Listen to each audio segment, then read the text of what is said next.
안녕하세요. 안녕하세요. 제 말 잘 들리나요? 네. 반갑습니다. 저는 일산 마리아 병원에서 근무하고 있는 이재호고요. 오늘 저희 함께 와주신 우리 송파 마리아 병원의 김성동 부원장님 오셨고요. 그다음에 일산 마리아 병원에 우리 김하신 부장님 같이 오셨습니다. 잠깐 일어나서 인사 한번 하겠습니다. 반갑습니다, 여러분. 앉아주세요. 오늘의 그 토크 콘서트, 콘서트라고 부르기 참 거창하기는 한데, 일정은 저희가 준비해온 질문들을 여러분께 좀 같이 나누는 시간을 가질까 합니다. 저희도 실제로 진료실에서도 많이 받는 질문들이기도 하고 해서 그런 질문들을 위주로 저희가 얘기를 좀 나눌 예정이고요. 그 다음에 2부에서는 지금 들어오시면서 받으셨던 종이에다가 내가 그동안 진짜 이거 꼭 좀 물어보고 싶었는데 너무 답답했다 하는 내용들에 관한 것들을 좀 정리해서 우리 직원분들께 전달해 주시면 궁금증을 저희가 풀어드리는 시간을 가져보도록 하겠습니다. 자, 그럼 저희가 준비한 질문을 먼저 이제 하나씩 좀 풀어보도록 할 거예요. 일단은 제가 여쭤보고 싶은 게 혹시 지금 방문하신 분들이 난임 진료를 받고 계시는지, 혹시 뭐 진료를 받고 계시면은 뭐 인공수정 시험관 혹시 진행을 하시는지를 한번 여쭤보고 싶은데, 혹시 지금 시험관 시술 이미 해보신 적 있으신 분들 혹시 계실까요? 네, 많이, 네, 거의 많이, 네. 대부분의 분들이 시험관 시술 경험을 지금 하고 계시고 경험이 있다고 하신 분들이니까, 그러면은 질문의 수준을 올려서 한번 진행을 해보도록 할게요. 김상돈 선생님, 제가 한번 여쭤보고 싶은 게, 시험관 시술을 자주 하면 성공률이 점점 낮아지니까 자주 하면 안 되고 빨리 끝내야 되는 거 아니냐, 혹은 할 때마다 조금 신중을 기울여서 아껴서 정말 좋은 타이밍 왔을 때 이따금씩 해야 되는 거 아니냐라고 질문하시는 분들이 꽤 계시거든요. 어떻게 생각하시는지?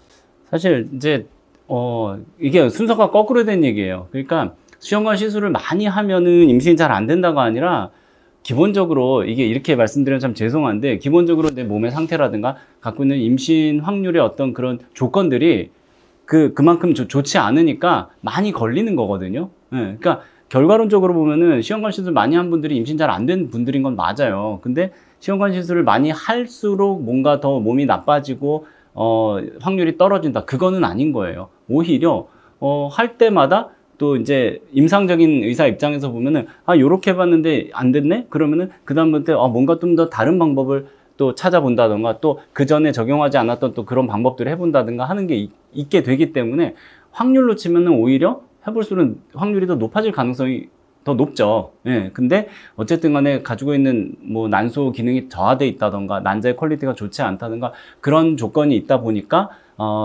그런 분들이 여러 회차를 할 수밖에 없는 그런 상황이 되는 거거든요.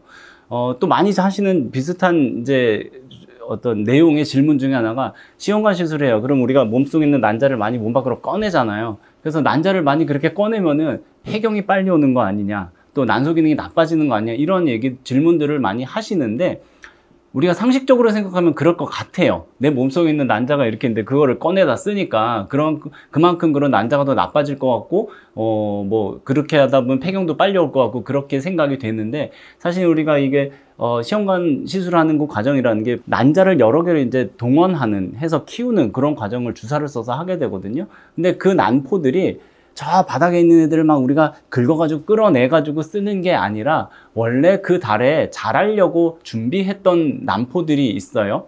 근데 사람의 난소라는 게 원래 한 달에 하나씩 이제 배란이 되게 돼 있잖아요. 근데 그래서 여러 개 난포가 동원이 됐을 때 그 중에 하나만 선택되는 과정이 원래 있어요. 그래서 얘 하나만 자라고 나머지는 이제 퇴화되는 그런 과정을 원래는 거치는데, 우리가 이런 과배란 유도를 위한 호르몬 주사를 고용량으로 쓰게 되면은 퇴화되려고 했던, 요번에 안 자라려고 했던 애들이 다 같이 자라는 그런 효과를 나타내게 돼요. 그래서 원래 쓰려고 했던 난포를 어차피 활용하는 거다, 그런 개념으로 생각하시면 되고요. 그런 면에서 보면은 그렇게 과배란 유도를 하고 난자를 우리가 꺼낸다고 해서 난소 기능이 더 나빠진다, 이렇게 해석할 건 아니다 라고 말씀드릴 수 있을 것 같아요. 실제로 우리가 난소 속에 이제 난자를 가지고 있잖아요. 근데 그 난자가 뭐 20대 초반 또는 20대 중반, 30대 초반 이쯤에 한 30만 개 정도가 남아 있어요, 원래는. 근데 평생 우리가 그럼 30만 개를 배란을 해서 소비하느냐면 그게 아니거든요. 한 달에 하나씩 배란한다 치면은 평생 동안 배란을 통해서 소비되는 난자는 400개 정도밖에 안 돼요.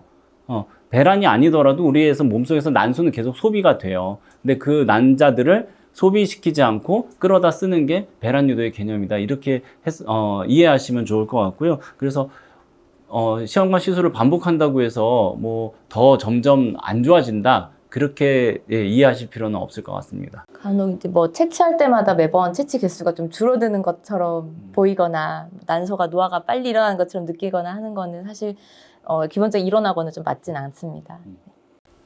그러니까 저도 조금씩만 뽑아달라고 하는 분도 계셨어요. 그러니까 한꺼번에 너무 다 뽑지 마시고 제가 보이는 건 다 뽑죠. 그랬더니 다 뽑아요? 막 이렇게 걱정하시는 분도 계셨는데 한 가지만 저도 첨언을 더 하자면 여러분들이 시험관 시술을 하게 되면서 맞는 그 주사 있잖아요. 그런 주사들로 인해서 몸이 상한다든지 뭐 나빠진다든지 이런 일들은 크게 일어나지 않습니다. 특히 호르몬이 급격하게 많이 들어오기 때문에 단기간으로 그 사이클, 그 시술하는 당시에 복수가 찬다든지 뭐 피곤감이 느껴졌다든지 구역감, 뭐 머리가 아픔 이런 것들은 단기적으로 느끼실 수는 있어요. 그렇죠. 그런 것들은 부작용이 맞긴 하지만 내가 왕년에 시험관을 많이 해가지고 나이 들어서 이렇게 느껴질 정도의 그런 후유증 같은 것들은 발생하지 않기 때문에 그 부분에 대해서는 크게 걱정 안 하셔도 괜찮을 것 같습니다.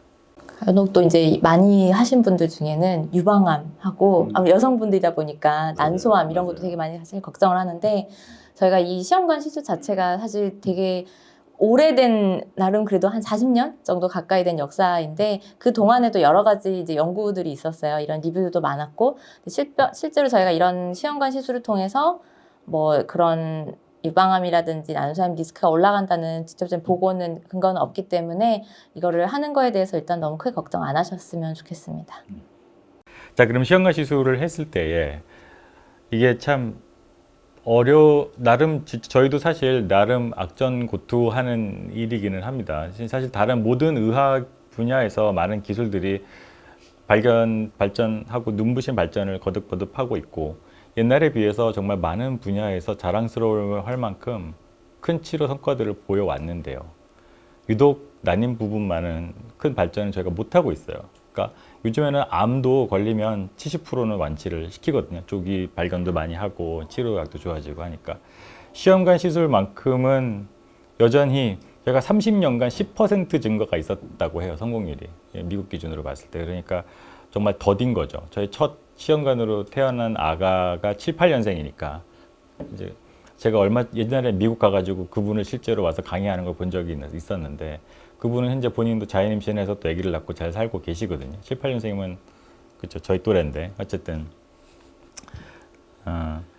그런 과정들에 있으면서 왜 우리가 극복을 못하는지 하는 원인들을 사실 천천히 살펴보면 이게 결정적으로 인간의 노화, 어떤 시간의 프레임과 관계가 있다 보니까 극복이 진짜 어려운 부분들이 많은 것 같아요. 그래서 그런 부분으로 인해서 또 이제 임신이 잘 안 돼서 고생하시는 분들도 있고 그 외에 우리가 예상치 못했던 어떤 컨디션이나 어떤 질병들을 갖고 있는 바람에 그런 것들 때문에 또 고생하시는 경우 그런 그 두 가지 경우로 크게 나눠지기는 하거든요. 그러면 이제 많은 분들이 가장 걱정하시는 것 중 하나고 극복이 어려워서 많이 회자되고 있는 부분 중에 하나가 난소기능 저하이기는 합니다. 이거는 뭐 수술로 나타날 수도 있고 노화로 인해서 나타나는 경우도 굉장히 흔하고 많은 부분들이 있는데 질문들 많이 하세요. 저는 왜 이렇게 난소 기능이 낮아요? 나이가 왜 이렇게 많아진 걸까요? 이런 걱정들을 많이 하시는데 우리 김 선생님 보시기에는 어떤 그런 특별한 원인이나 그런 거를 예방할 수 있는 방법이나 뭐 이런 것들이 좀 있을까요? 얼마 전에 이제 저희도 이제 병원에서 일하다 보면은 이제 환자분들 보고 일하고 하다 보면 내가 어디쯤에 와 있는지 감을 못 잡을 때가 있어요. 그게 무슨 얘기냐면은 저도 뭐 논문 쓰다가 연구하느라고 이렇게 저희 환자분들 이렇게 통계를 다시 한번 이제 돌려본 적이 있는데 생각보다 저희 병원에 오시는 환자분들 평균 나이가 높더라고요. 네, 지금 오늘 여기 오신 분들 다 젊어 보여서 네, 그 제주도는 좀 이렇게 뭔가 난임 환자군이 다른가 보다 그런 생각도 드는데 저희 병원 기준으로 볼 때 이제 평균 연령이 거의 40세 가까운 거예요. 그냥 평균 연령이 환자들의 평균 연령이 그러니까 저도 사실 깜짝 놀랐어요. 그래서 아니 요즘에 이렇게 임신율이 많이 떨어지는 것 같아. 뭐 그런 감이 있는데 그런 것들을 통계로 분석하다 보니까 결국은 이제 평균 나이가 많아진 게 제일 중요한 요인이라고요. 그래서 나이대별로 다시 어떤 임신율이라든가 이런 걸 분석을 해보니까 현저하게 차이가 나거든요, 확실히. 근데 그럼 난소 기능은 왜 떨어질까? 근데 그 질문은요, 어떻게 보면은 내 피부가 왜 나빠질까? 이거랑 같은 개념인 거예요. 저도 이제 나이가 들다 보니까 아까 우리 이재원 선생님 때문에 그 나이대가 강제 공개가 됐는데 옛날에는 좀 다치고 그래도 막 이렇게 금방 낫고 그랬는데 요새는 이제 뭐 어디 끓히면요 이게 상처도 오래 가고 예. 지금 끄덕끄덕 하시는 분 그러면 안 되는데 예 그렇더라고요. 나이가 드니까 야 피부부터 이게 달라지더라고요. 이게 이게 회복되고 이런 게.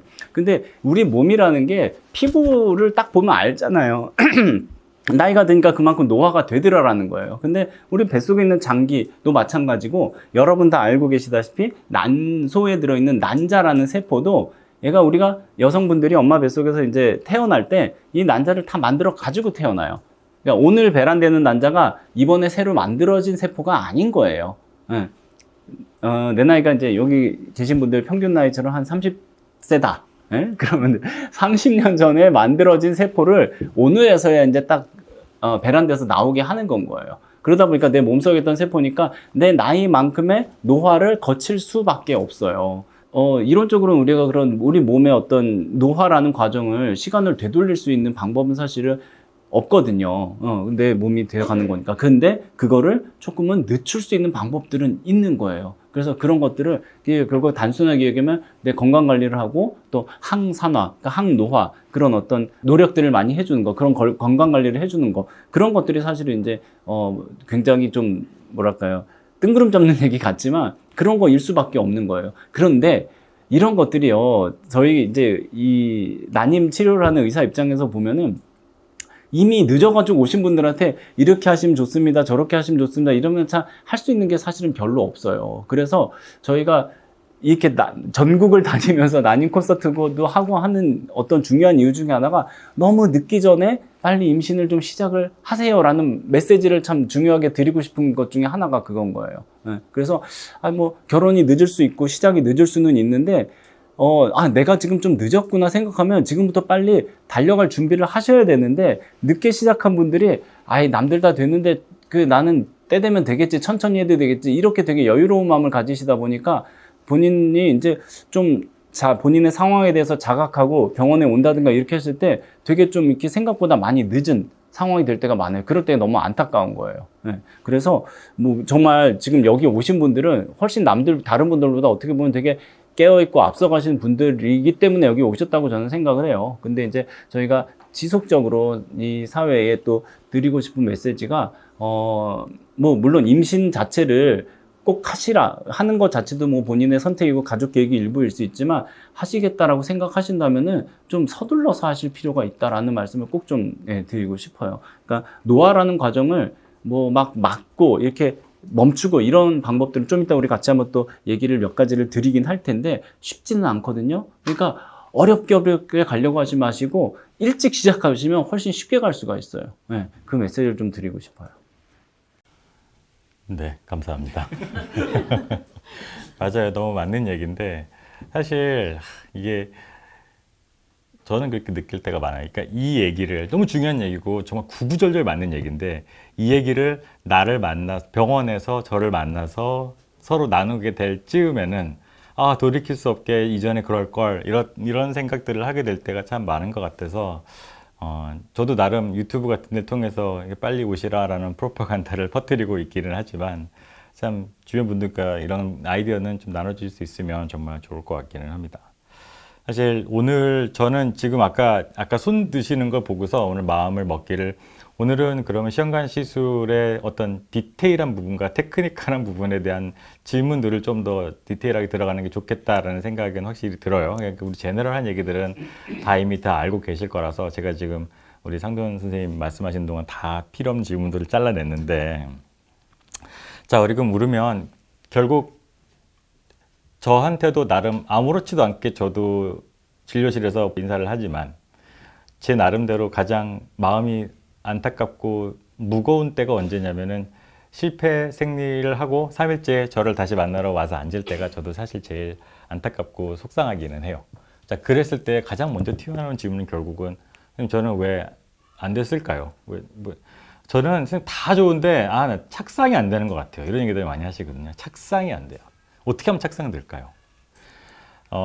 착상에 대한 질문들이 많고, 사실 의사의 입장에서 봤을 때 착상이라는 프로세스는 어떤 1번 과정, 2번 과정, 3번 과정의 어떤 한 과정 중에 딱 하나, 그 부분만을 고치면 모든 흘러가 다 갈 것 같은 그런 거라기보다는 밑에서 기저에 깔려있던 모든 여러 가지 일들이 다 같이 융화가 되고 최종 결과물로 나타나는 그것처럼 저희는 느껴지거든요. 그래서 착상 많이 안 되는 이유 하나를 질문을 하게 되시면 저희들은 안 되는 이유를 5만 가지를 다 이렇게 늘어놓게 되는 수밖에는 없기는 해요. 사람마다 다 다를 텐데. 그래서 뭐 배아 등급이 낮은 게 문제였을까요? 왜 등급이 낮았을까요? 부터 시작해서 이제 질문이 꼬리를 물어서 여러 가지로 갈래로 가기는 하는데, 일단 배아 등급에 대한 얘기부터 잠깐 해보도록 할게요.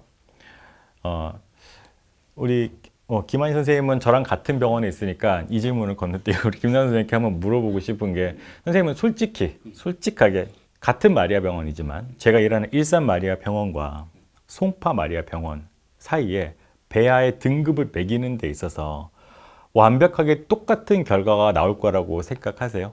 아니요, 그렇진 않아요. 네, 그리고 그런 걸 결국 이제 연구원 선생님들, 엠브리올로지스트라고 하잖아요. 연구원 선생님들이 보고 판단을 하는데, 기본적으로 배아에 대해서 등급을 매기는 기준은 모양이에요. 왜냐하면 얘네들이 뭐 움직이고 뭐 하는 애들이 아니기 때문에 운동성을 보거나 이런 걸 볼 수가 없기 때문에 전통적으로는 배아의 등급을 판정하는 거는 모양을 보고 판단을 해요. 그래서 이 세포들이 이제 균일하게 이렇게 쪼개져서 발달을 하는가, 또 여러 가지 그 기준, 뭐 모양이 예쁜가 기준들이 있는데, 그것들을 볼 때 굉장히 또 주관적으로 판단할 수밖에 없어요. 네, 그래서 저는 센터마다 좀 이렇게 등급을 주는 거는 좀 다를 수 있다고 생각해요. 개개인마다도 다를 수 있다고 생각해요. 근데 어떤 뭐 의료기관에서는 하나의 결과를 내줘야 되기 때문에 거기 안에서 좀 이렇게 공유되는 그런 기준은 있겠지만, 많은 분들이 그 값에 대한 것이 약간 절대적인 절대적인 기준을 가지고 만들어진 거라는 생각들을 많이 하시는데, 생각보다 주관적인 경우가 많고, 일산 마리아에서 A 받았는데 송파 마리아 가서 B 받을 수도 있고요. 같은 배아라고 가정을 했을 때도 그런 부분들도 같이 첨부가 되어 있기 때문에 여러분들이 배아 등급에 물론 예민하게 느껴지죠. 너무 걱정되고, 오늘 성적표 받듯이 내가 배아가 무슨 등급인가를 궁금해 하시지만, 그런 거에 뭔가 이렇게 너무 큰 의미를 부여하면서 속상해하거나 실망하시지는 않아도 된다라는 얘기를 저는 하고 싶고요. 또 하나는 등급이 좀 상대적으로 좀 낮다고 해서 이거를 그러면 어떻게 해야 될 것이냐, 하 등급짜리 2개밖에 없는데요 라고 하면은 말하는 저도 사실 조금 부끄럽고, 듣는 사람은 오죽 속상하시겠어요, 당연히. 예, 그래서 등급은 사실 주관적인 거다. 여러분 좀 기억하셔야 될 게, 물론 터무니없는 주관은 아닙니다. 그리고 저는 그냥 저도 배아 이식할 때 그냥 환자분들께 설명 들을 때, 예쁘다고 해서 다 좋은 사람이 아니듯이, 그죠? 인상이 험하다, 험상 굳다고 해서 나쁜 사람이 아니듯이, 우리가 자궁 안에 넣고 다 겪어봐야지 그 진가를 알 수 있는 거다. 그러니까 너무 실망하지 마시라는 얘기들을 꼭 전해드리고 있거든요. 그러면 또 이제 그 배아 이식에 관련돼서 얘기를 좀 더 이어가 보자면, 우리가 이제 신선 배아 이식을 한다든지 동결 배아 이식을 한다든지 하는 경우들이, 여쭤보시는 경우들이 되게 많이 있어요. 그리고 우리가 기본적으로는 신선 배아 이식을 하지만, 또 우리가 콕 짚어서 이럴 때니까 이러이러하니 동결 배아로 하겠습니다라고 얘기들을 할 때가 있는데, 제가 이거를 그냥 간단하게 설명드리면, 기본적인 디폴트, 기본 세팅의 프로토콜은 신선 배아를 이식을 해드리는 거예요. 이번 달에 나온 배아는 키워서 3일 배양 혹은 5일 배양에 이식을 해드리는 겁니다. 근데 여러 가지 변수들이 생기기도 하죠. 예를 들어서 난소 기능이 과도하게 좋은 분들은 너무 많은 난자들이 채취가 되는 바람에 복수가 차고 배가 너무 아프고 힘들단 말이에요. 근데 이렇게 힘든데 만약에 임신이 성공해버리면, 그것도 사실 어떻게 보면 좋은 뉴스가 아닌 순간들이 있어요. 예를 들면 그런 된 임신 호르몬으로 인해서 복수가 더 찬다든지, 숨 쉴 수 없게 흉수가 찬다든지, 이런 부작용을 겪기도 하고, 이런 일들 때문에 우리가 결국 안임 의사들이 하는 것은, 여러분들이 우리가 그냥 아무 생각 없이 막 보고 딱 괜찮아 하겠지만 저희 머릿속으로는 끊임없는 저울질을 하는 거예요. 자, 오늘 내가 봤을 때 이 약을 주는 게 이득이겠네. 약 투여. 그만하고 채취를 하는 게 맞는 타이밍이 됐네. 계속 끊임없는 그런 과정들을 하고 여러분들의 난자전자가 나오고 나서 연구실로 들어가면 그 고민이 이제 연구실로 넘어가서 이런 배양액을 써야겠네. 이런 분압을 맞춰야겠네. 이런 기구를 써야겠네. 이런 뭐 칼슘을 써서 활성화를 시켜야겠네. 여러 가지 고민들을 하게 됩니다. 결국은 여러분들께 어떻게 하면 좋은 배아가 나올지를 끝없는 선택들을 해 나가는 거예요. 그것 중에 하나가 신선 배아를 하느냐, 동결 배아로 넘어가느냐 이런 것들이 나오는 겁니다. 그러다 보니까 어떤 사이클은 하자고 했다가 어떤 사이클은 괜찮으니까 이식해보자고 했다가 이렇게 여러 가지 다른 결과들이 나오는 거고요. 제가 강조드리고 싶은 것은 어떤 한 가지 방법을 천편일률적으로 쭉 진행하는 것은 여러분들의 몸 상태나 그 상황에 따른 것들을 충분히 반영하지 못하는 결과들을 초래할 수도 있기 때문에 사실 그런 부분에 대한 것들을 다 하나하나 세심하게 매니지를 할 수 있는 의사 선생님과 병원을 꼭 이제 한번 나중에 고르실 때도 참고하시는 게 좋겠다고 생각은 들어요. 그리고 이제 제가 이식을 하고 나면 저는 다른 선생님들은 또 바쁘시니까 많이 안 그러시긴 한데 저는 첫 난임 의사가 되자마자부터 늘 해왔던 어떤 그냥 버릇처럼 저는 이식을 하고 나면은 꼭 정말 바쁘지 않는 날이 아니면 꼭 가서 어떠셨는지 침대로 찾아가서 물어보거든요. 괜찮으세요? 뭐 궁금하신 거 있어요? 라고 꼭 물어보는 편인데 그럴 때 가서 듣는 압도적인 질문 1번이 하나가 두 가지가 있는데 하나는 누워 있어야 되나요? 고요. 두 번째는 뭐 먹어야 되나요? 인 거예요. 뭐 먹어야 돼요? 누워 있어도 돼요. 누워 있어야 돼요? 누워 있어도 돼요? 뭐 여러 가지 질문들을 많이 하시는데 그럼 그 두 가지 질문에 대해서 제가 각각 한 분씩 설명을 드릴 건데 김환희 쌤 어떠세요? 누워 있어야 되나요? 아마 이제 선생님 유튜브 구독하시는 분들이면은 얼마 전에 이제 배아 이식 후에 주의해야 될 점 이거에 대해서 이제 선생님이랑 같이 영상을 찍었었는데요. 결론은 배아 이식 후에 쉬어야 되냐 하면은 정답은 일단 X입니다. 꼭 반드시 누워서 그냥 눕눕이라고 하죠. 누워서 꼭 쉬어야 될 필요는 사실 없으시고 일상생활로 회복하시는 게 더 나은 경우들이 훨씬 많습니다. 간혹 이제 거기 방송에서도 이제 말씀을 드렸지만 1시간 보통 있다가 바로 그냥 활동을 시작하신 분, 24시간 동안 그냥 정말 누워만 계셨던 분들 비교를 했을 때 오히려 1시간 후에 바로 활동을 시작하신 분들이 더 임신율이 착상률이 더 좋았다는 보고도 있고요.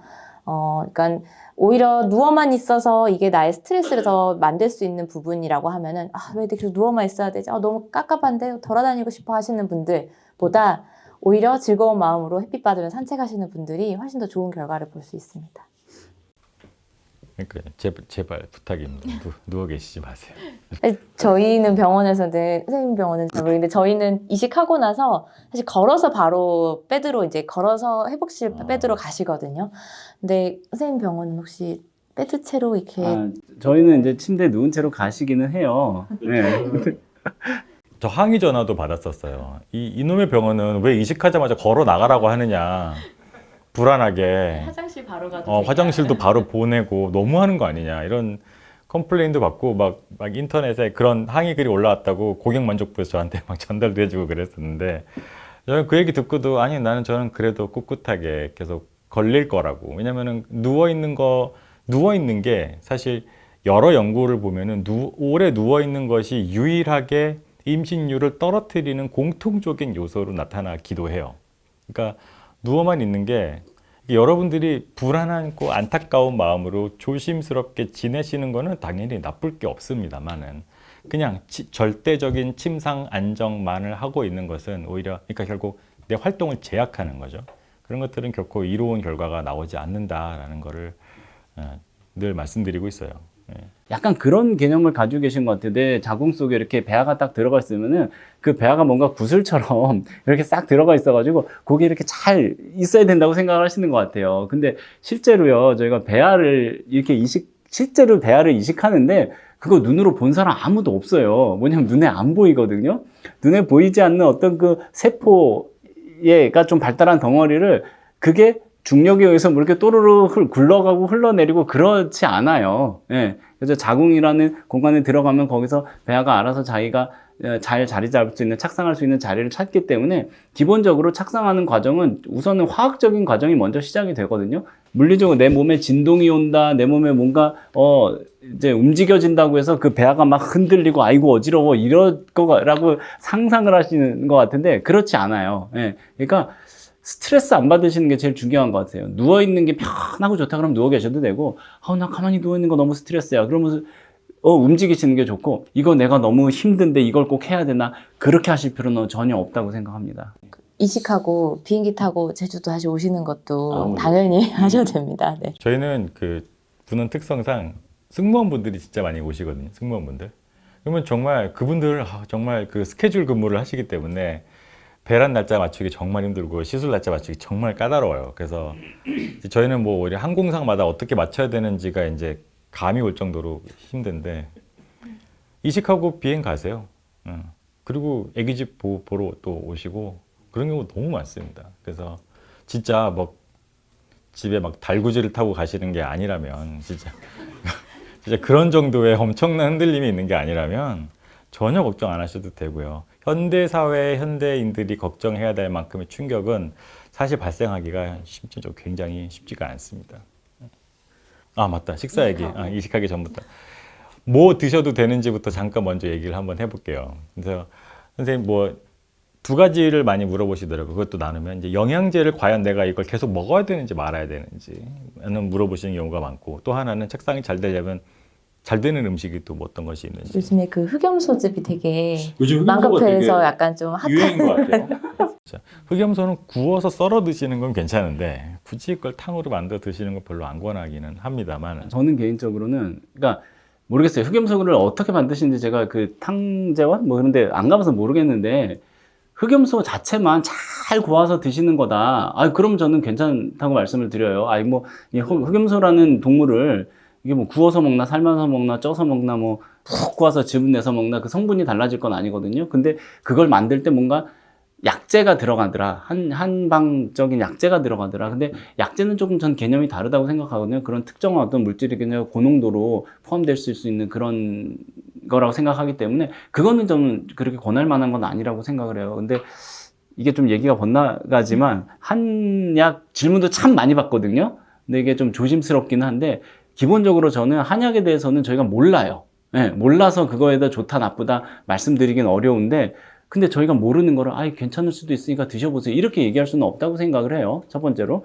그리고 또 하나는 이 한약이라는 성분이 물론 이제 경험상으로 효과가 있으니까 좋다고 쓰는 거겠지만, 그거에 대한 효과를 내가 믿고 어떤 한방적인 개념을 내가 받아들이겠다는 건 본인의 선택이긴 하지만, 이제 어떤 저희는 의사로서 이거를 이 성분이 뭔지 모르겠고 어떤 특정한 성분들이 있을 그 고농도로 있을 때 그런 것들이 좋은 작용도 물론 있겠지만 어떤 다른 부작용도 있을지 이런 것들이 검증이 안 돼 있기 때문에 그거를 이거는 안심하고 드셔도 됩니다. 내지는 이런 부작용도 있을 수 있지만 이런 좋은 점이 더 많이 있으니까 이걸 조금 조심해서라도 써보시는 게 좋겠습니다. 이런 판단을 저희가 할 수가 없는 거예요. 그래서 흑염소 얘기가 나온 김에 흑염소를 그냥 통째로 드시는 거는 괜찮지만 약재를 섞어서 드시는 건 조금 저는 그렇게 권해드리고 싶지는 않다, 이렇게 정리를. 재작년이랑은 사실 추어탕이랑 포도즙이 인기였는데 요즘에는 흑염소로 넘어가는 것 같더라고요. 네, 드셨어요? 그리고 또 하나 이제 먹어도 되는지 궁금하신 것 중에 하나가, 내가 지금까지 먹어왔던 영양제들, 이노시톨도 먹었고 오메가3도 먹었고 등등등은 다 먹었는데 이거를 임신 중에 먹어도 되는 건지, 멈춰야 된다면 또 언제부터 멈춰야 되는 건지 하는 경우가 많더라고요. 그래서 이제 의사 선생님마다 조금씩 얘기가 다르다 보니까 결국 어떻게 하고 계시냐면은 과배란 한 2주는 드시고 이식하고 2주는 끊고 또 2주를 드시고 끊고를 계속 반복하는 경우도 있고 하긴 합니다만은, 어떻게 하세요? 저는 어떻게 설명드리고 있냐면, 사실 이것도 아까 김 선생님 말씀하시는 거랑 비슷한 부분인데, 이것이 임신을 했을 때에 드셨을 때 어떤 악영향, 어떤 좋은 영향 이렇게 있는 게 명확하게 밝혀지지 않은 부분들이 참 많아요. 심지어는. 그러다 보니까는 의사 선생님마다 얘기가 조금씩 다 다르고, 그러면은 내 의사는 이렇게 얘기하는데 네 의사는 그렇게 얘기하지, 이런 얘기들이 자꾸 나오게 되는 거긴 하거든요. 저는 임신이 확인되면 끊으세요라고 얘기를 해드리긴 해요. 선생님 어떻게 하셔요?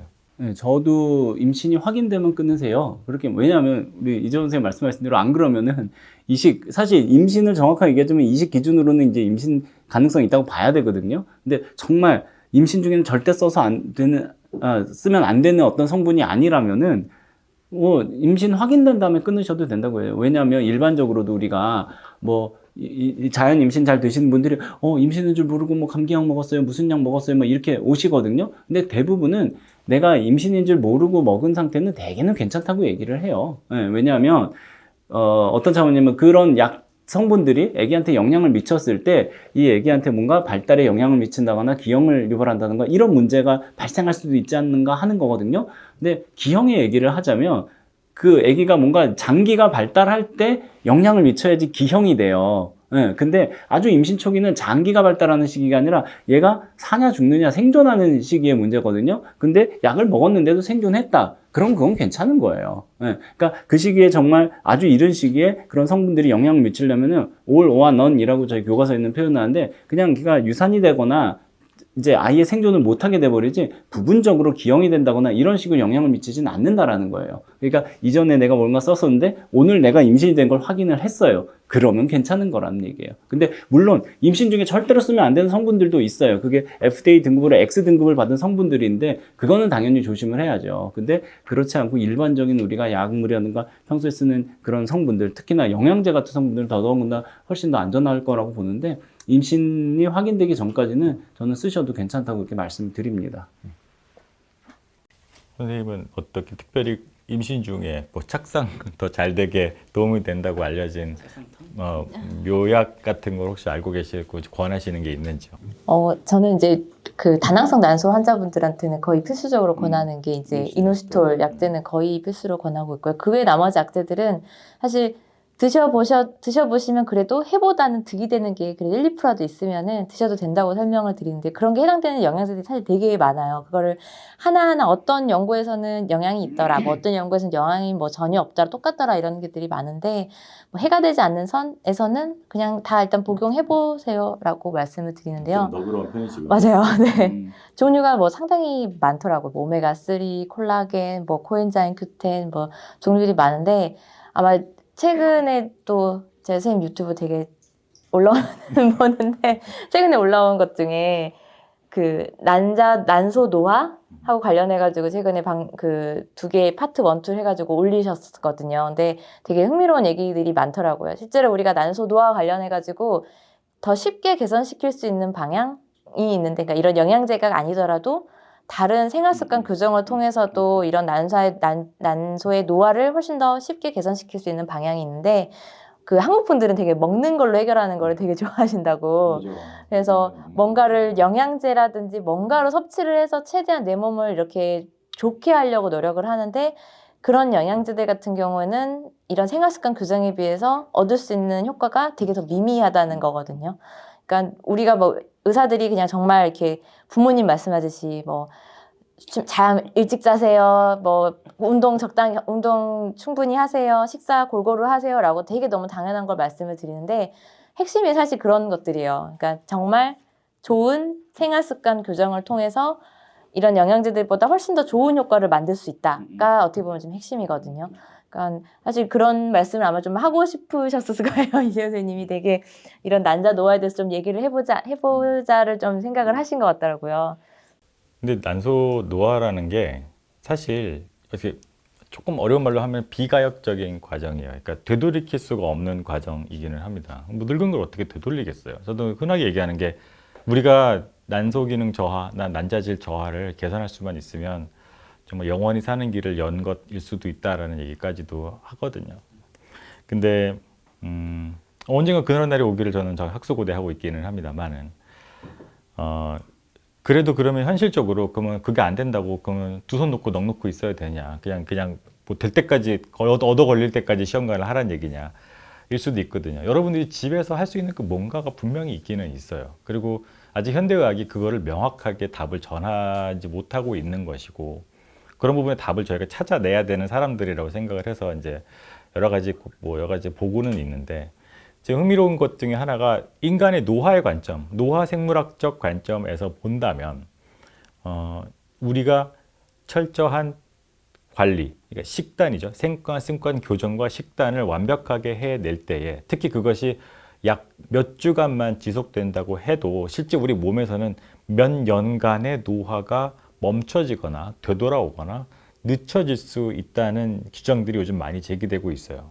그리고 그런 것들은 어떤 인위적인 방법을 통해서라기보다는 다시 말해 우리가 영양제를 많이 먹고 뭐 영양 주사를 맞고 이런 것들로 통해서 되돌리는 것보다는 우리가 철저한 관리와 이런 것들 그리고 우리가 좋다고 알려진 성분들도 인위적인 제약사들의 약을 먹어서는 별 효과가 미미하다고 돼요. 그냥 자연이 만들어 놓은 상태에 그것들을 섭취를 하는 노력들을 하는 게 굉장히 중요하다는 얘기들을 많이 합니다. 결국은 똑같은 항산화제를 먹더라도 레스베라트롤이라는 항산화제가 존재하죠. 그런 것들을 먹더라도 어떤 정제된 가공된 그런 공장에서 만든 레스베라트롤 화학 물질을 삼키는 게 아니라 딸기나 뭐 베리라든지 이런 항산화 식품 안에 가득 들어 있으니까 그걸 그 자체로 섭취를 했을 때 몸이 잘 사용하고 효과를 갖는다는 거죠. 그런 부분에 대한 것들을 여러분들이 좀 관심을 많이 가지고 사실 정말 재미없거든요. 되게 하기가 어려워요. 정말 그 혈당 스파이크가 오지 않게 하려면 통곡물을 드셔야 돼요. 맛있는 쌀밥 아니고 슴슴한 밥에 아주 거친 현미와 이런 것들을 드셔야 되고 렌틸콩을 밥 대신 먹어야 된다 하더라고요. 저도 사실 잘은 안 하고 생각만 해도 저는 기분이 안 좋아지려고 그러는데 그럼 야채 같은 걸 더 많이 먹어야 하고 뭐 사실 어떻게 보면 결론적으로 그럴듯한 기전과 막 어려운 말들을 섞어서 얘기하는 거지만 결국 우리 조상님들이나 어머님들이 옛날부터 우리한테 해줬던 얘기예요. 밥 먹고 들어눕지 마라. 뭐부터 시작해서 그래서 혈당이 올라가니까 그 혈당을 상쇄시키려면 움직여야죠. 그 다음에 잡곡밥을 먹어라. 혼식을 해라. 고기만 먹지 말고 야채 좀 먹어라. 때가 되면 운동해라. 일찍 자고 일찍 일어나라. 이런 것들이 사실 경험적으로 우리가 이미 다 알고 있었던 부분들인 것 같기는 해요. 그리고 그것들을 스트릭트하게 지켰을 때에 우리가 얻을 수 있는 이득이 생각보다 크다는 거죠. 그리고 그 법칙은 그대로 난소의 노화와 이 과정에도 그대로 똑같이 적용이 된다는 겁니다. 그러니까 정말 철저하게 내 혈당을 맞고 철저하게 운동을 하고 스트레스 관리를 하고 현대사회에서 어떻게 스트레스를 안 받아요? 안 받을 수는 없죠. 그럼 받으면 재빨리 그걸 흘려내보낼 수 있는 통로를 마련하고 해소법을 마련해서 철저한 관리를 진짜 몇 주, 2달? 한 8주, 6주만이라도 했을 때에 여러분들의 그 난소가 나오는 난자 퀄리티, 난자 질이라든지 정자의 질이라든지 이런 것들이 현실적으로 실제로 좋아질 수 있는 과학적 근거들이 분명히 존재한다는 거기 때문에 어렵지만 그런 과정들을 사실 해내는 것도 난임 치료의 되게 중요한 축이 될 수 있습니다. 그래서 그런 부분들을 잘 기억하셨으면 좋겠어요. 저희 그 질문 이제 아마 2부에 하실 텐데 그 중에 질문 하나가 네 남자 정자치치 얼마 전부터 금주하는 게 좋은가요?를 이제 질문하셨어요. 금주? 네. 금욕이 아니고요. 금주. 네. 아니 근데 저도 그거는요. 아니 물론 그 마음은 알아요.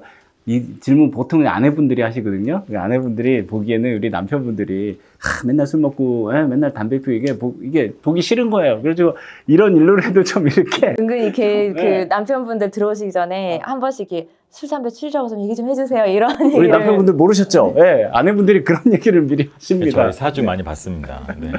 근데 맞아요. 근데 그 줄이시는 게 좋은데 저는 그래서 어떻게 얘기를 드리냐면은 정액 검사가 해봤는데 좋지 않더라. 안 좋은 어떤 내용들이 있더라. 뭐 운동성이 떨어진다던가 뭐 모양이 기형정자 많다던가 그런 게 있으면은 최대한 이런 거에 영향을 미칠 수 있는 요인들을 좀 줄이세요. 생활 습관 개선을 좀 해보세요. 담배도 좀 줄이시고 술도 좀 끊으시고 그렇게 한번 해보세요. 그러는데 반대로 그런 정액 검사가 너무 좋아요. 그런 분한테 뭐 술을 끊으세요, 담배를 피지 마세요 이렇게 얘기 드리기는 좀 의학적으로는 근거가 없어 보이더라고요. 이해도 못 하실 것 같기는 해요.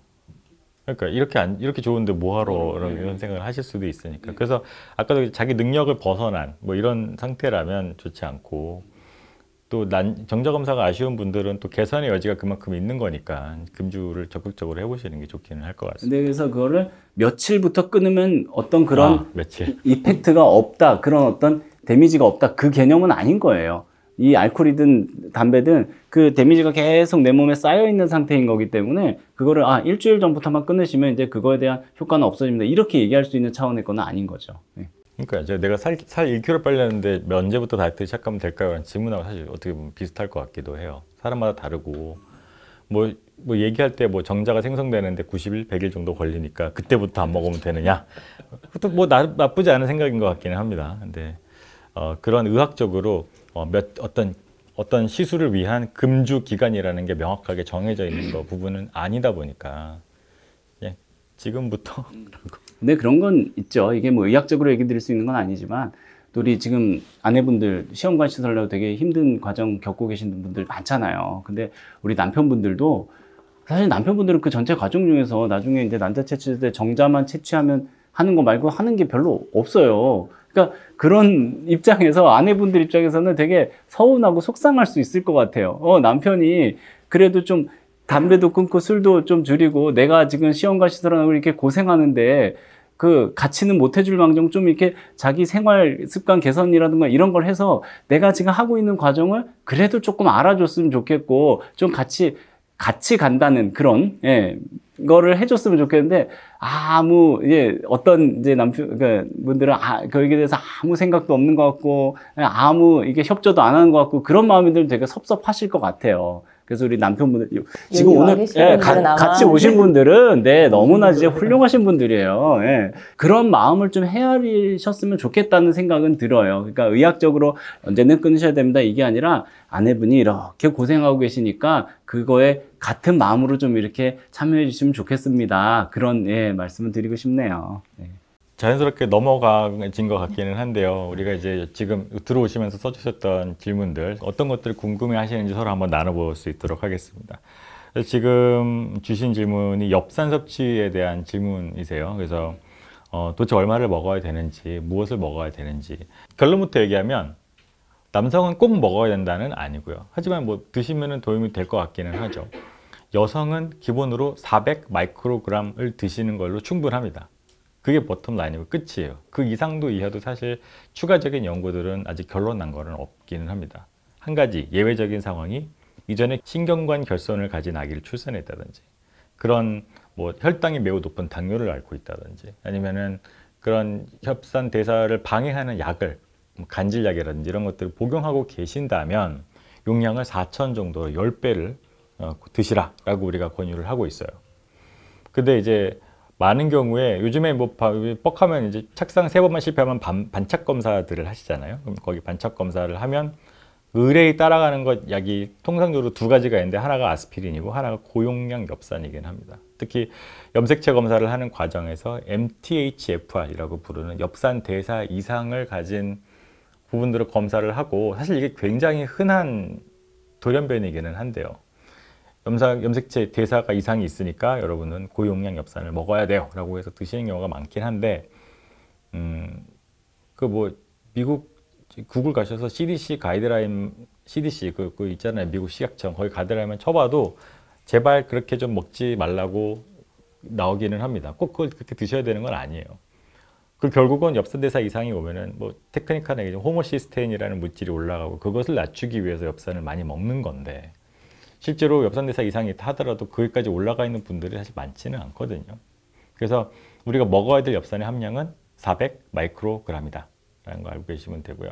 쌍둥이인 경우에는 조금 더 늘려서 600에서 800 정도 드시면 충분하다라고 알려 있어요. 근데 요즘에는 이게 아무래도 수용성 비타민이다 보니까 먹어서 많이 먹는다고 탈이 잘 안 나거든요. 그러니까는 기본이 거의 한 600, 800짜리가 많이 나오고 600, 800짜리로 제약사들도 왠이 많이 들어있으면 더 좋을 것 같으니까 경쟁적으로 높은 걸 팔고 그럼 그게 기본인 줄 알고 많이들 드시고 그러니까 점점 인플레이션이 생겨요. 보면은 400 드시는 게 맞고요. 600, 700짜리 드셔도 전혀 문제가 없기는 합니다.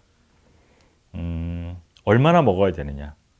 임신 시도 2, 3개월 전부터 드시는 거를 저희가 권해드리고요. 임신되면은 뭐 첫 1, 3분기 아마 14주, 16주 정도까지 드시고 그 다음에는 철분제로 바꿔서 바톤 터치해서 드시게 되는 것이 이제 기본적인 프로토콜이에요. 이거를 먹는다고 해서 뭐 많이 드시는 분이 대부분인데 많이 드시는 게 문제가 될까요? 문제가 간혹 생기는 된다고 경우도 얘기하는 있어서 건 있죠. 맞아요. 네, 예. 막 5천 이렇게 드시는. 그래서 적절한 용량을 드시는 게 맞고 뭐 꼭 13주, 14주 지나서 뚝 끊으실 필요는 없고요. 그 이후로는 그러니까 그 전에는 1분기 때는 필수적으로 먹는 이유 자체가 기형 예방 목적이었다고 하면은 그 이후에 드시는 것들은 영양제 개념이세요. 그래서 그 이후로 뭐 그냥 바로 끊으실 필요는 없고 영양제에 엽산이 대부분 많이 들어있어서 그런 걸로 그냥 쭉 드시는 분도 계세요. 맞아요. 드신다 큰일 나는 건 아닙니다. 여러분 흔하게 드시는 뭐 산모 종합 영양제들, 엘레비트라든지 이런 것들은 엽산이 다 함유돼 있고 그 끝까지 계속 다 드시게 되기 때문에 그건 괜찮아요. 여기 지금 궁금하신 게 기형 정자랑 엽산의 섭취량 부족이랑 연관이 있는지에 대해서 질문을 주셨어요. 근데 뭐 물론 극단적으로 엽산이 부족하면 그런 것들이 생성에 영향을 줄 수도 있겠지만 기본적으로 기형 정자의 생성은 엽산 부족이랑 직접적으로 1대1로 다이렉트하게 연관이 있다고 보기는 어렵고요.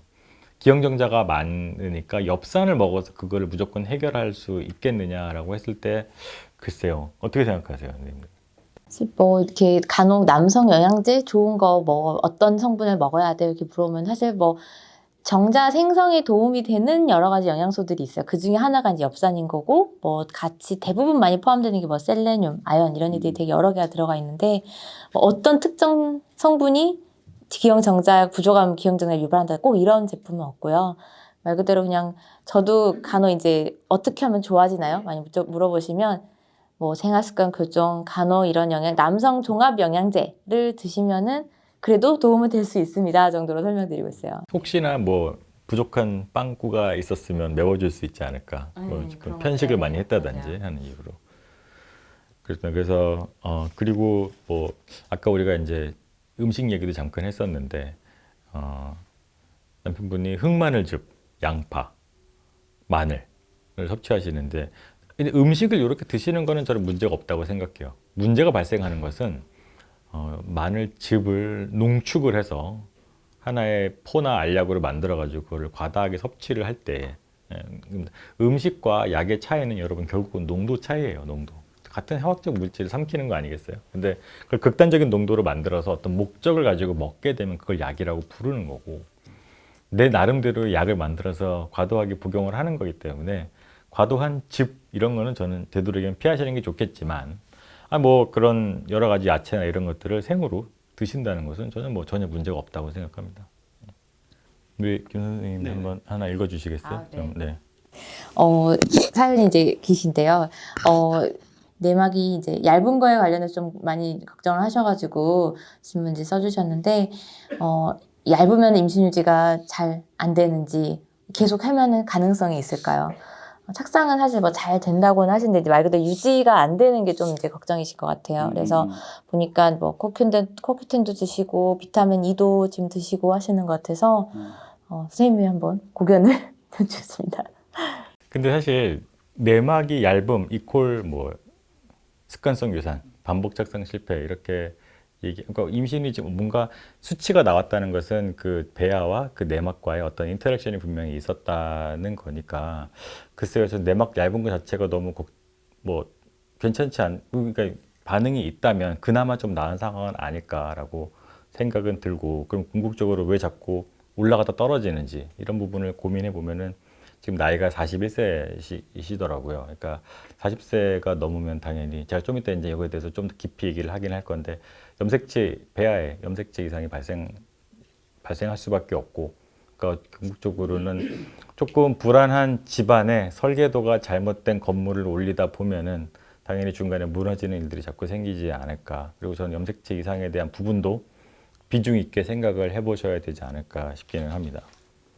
네, 저는 이분 사연 읽어주시는 거 들으면서 괜찮겠네, 되시겠네 그런 마음이 먼저 들었거든요. 물론 이런 걸 남들하고 비교할 건 아닌데요. 저희도 어떤 분들을 많이 보냐면은 시험관 12번 했는데도 한 번도 안 되고 뭐 저는 수치라도 한번 봤으면 소원이 없겠어 이런 분들도 계세요. 네, 근데 수치라도 보고 애기집이라도 생겼고 그런 분들은 임신이라는 꼴에 되게 가까이 계신 거예요. 예.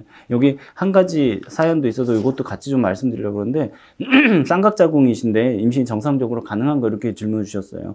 그래서 작년에 이제 원인 불명으로 태아 심정지로 23주에 사산이 됐는데 또 이런 게 쌍각자궁이 원인이 아닌가 이런 또 걱정을 하시는 것 같아요. 근데 저는 어떻게 생각하냐면은 유산이 됐더라도 자궁 안에 아기집이 딱 이 착상을 해서 자랐잖아요. 그럼 그분은 임신하실 수 있는 분이라고 봐요. 예. 그러니까 우리 지금 이재원 선생님 얘기하신 것처럼 배아 자체가 문제이거나 뭔가 이제 염색체 구성이 이상이 생겨 있거나 그럴 수 있는데 자궁 자체는 모체 자체는 임신을 할 수 있는 몸이라는 얘기예요. 자, 쌍각자궁도 마찬가지예요. 제가 아는 어떤 분이 애 셋 낳는데 나중에 이제 뭐 그 건강검진 애 셋 다 키우고 나서 건강검진하는데 거기서 쌍각자궁이시네요 이런 얘기를 들은 분도 계세요.